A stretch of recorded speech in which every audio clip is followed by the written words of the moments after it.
Hi, Caroline. How you doing? I've got your Engelberg Concept Design Phase 2.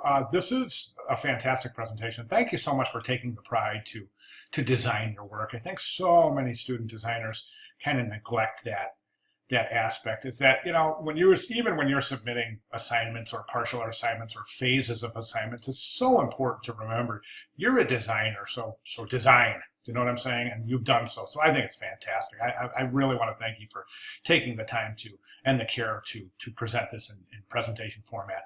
Let's jump in. I wanted to look at your writing concepts. I had so much fun looking up inspiration. And then this is interesting. It's challenging to translate all the information into the full design concept. And yes, it is. And that is the challenge. That's design. That's the challenge. It's developing things from your research and your visual research stage, your written research stage, into your actual design work. And that's one of the great mysteries of design. And that's what makes great designers is the ability to be able to transpose that type of visual and written research into a cohesive and coherent visual package. So definitely you're on track. If you're feeling that's a challenge, then that tells me you're on track. So good job. All right, still planning on creating more sketches. Of course, yes, I agree with that. Figuring out which direction to go. Yes, you have compiled a lot of information, and that's great. That's how it's done, Carolyn. That's how it's done. It's all about volume at this point. It really is. Hey, I want to ask you a question. I'm going to jump over here real quick, and I'm just wondering if you looked at this guy yet. This announcement for Vancouver 2010. Did you look at this video? This is fantastic. Take a look at it because it's going to answer a lot of your questions. It really is. This is the actual design team that put together the 2010 Vancouver design package. And to me, it's by far, it's the greatest Olympic graphics package ever, summer, winter, or any. It's fantastic. And to watch it come together in a video is just a treat. So be sure to watch it. I think that'll really answer a lot of questions for you moving forward. Okay, so let me see. Back to your written. Okay. Pictograms, blacklight design for the pictograms. Okay, yes. Let's jump into that because that's cool. I love that. I think that's so cool. The only problem I have with that is that it's very abstract, and I don't mind abstract. However, I think abstract variations on some of your visual research in terms of creating a logo, I think is the way to go. Definitely. I don't think objective pictorial representations make for a good logo. But I don't know so much about the pictograms. It's a fantastic idea. And, by the way, I think it's really smart for you to break this into culture, agriculture, and architecture, culture, and agriculture. Very, very smart way to go. But anyways, the pictograms, one of the things I want to say about pictograms is they have to be recognizable as the sport that they're depicting. And the reason for this is because this is part of wayfinding, which means that the pictograms will be used in signage, which means that the pictograms will depict the specific event to basically a multicultural audience and a multilingual audience. So the visuals kind of have to tell the story. And that's why a lot of times you see these pictograms that do tell the story, kind of what, something like this represents skiing more so than something like this. This could feasibly be very confusing to someone looking at this. It's so abstract. Don't get me wrong. I think it's cool as heck. I love it. I'm wondering if this could possibly be a solution for your actual logo. Because this kind of abstract rendering of some architectural norms, I think is really fascinating, and to me it shows me that you're thinking this through. You're not just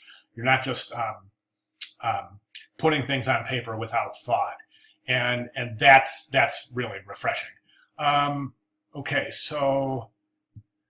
And then we have agriculture, and I think that these areas here are a little bit rough. For example, I don't necessarily see doing pictograms based on the cowbell or the goat bell. I just don't see it. Likewise, I don't see it with the cow and the headdress for the cow either. I think that we need to be a little more abstract in the mark, the logo itself. And then let's see. One thing I do want to say about your presentation is that take a look at your sketches. Your sketches are a very minor part of your presentation. In fact, they're third or fourth in terms of a visual hierarchy, where they really should be first. The sketches, I would say sketches would take up the largest area of your presentation, maybe something like that.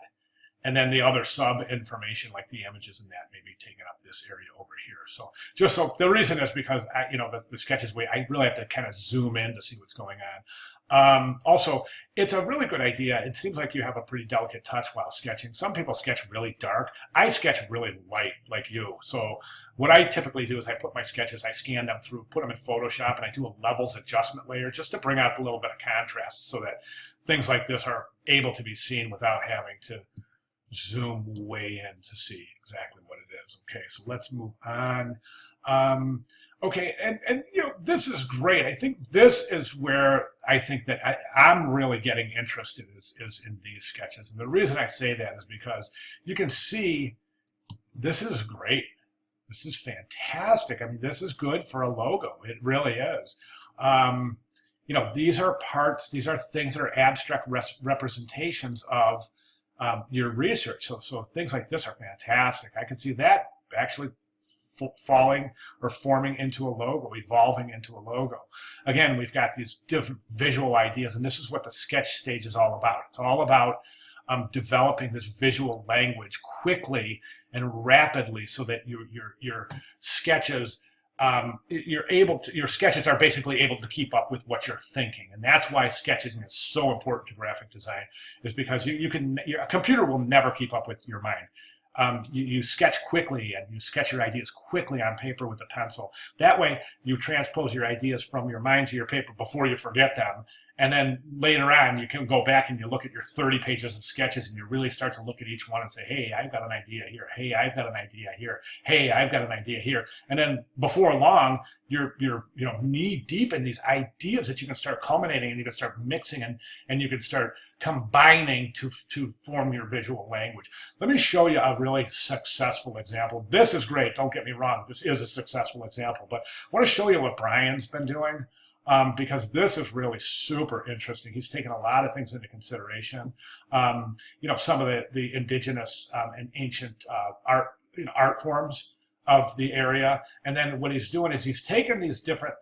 This is called this concept was called a Waisonaki or Visanaki concept, and what he's done is he's kind of transposed that into his ideas of a logo based on this, but further. What he's also done, and this is the Parenza concept, so he's done that, he's taken that, and he's kind of developed that and evolved that into these visual ideas for logos.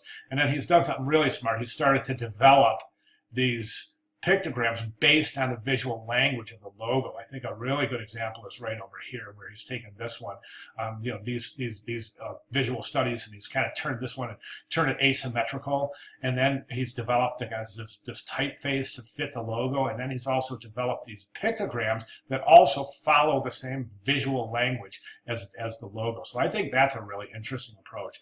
Maybe that's something you could consider moving forward. I know you said you wanted to do some more sketches. And I think that, I think it would help to do more sketches. I really don't like art directing, so you're not going to really find me saying, okay, take this idea and run with it. That's not my style. My style is to help you cultivate your own development. So I can say, hey, this is an interesting approach. This holds a lot of potential.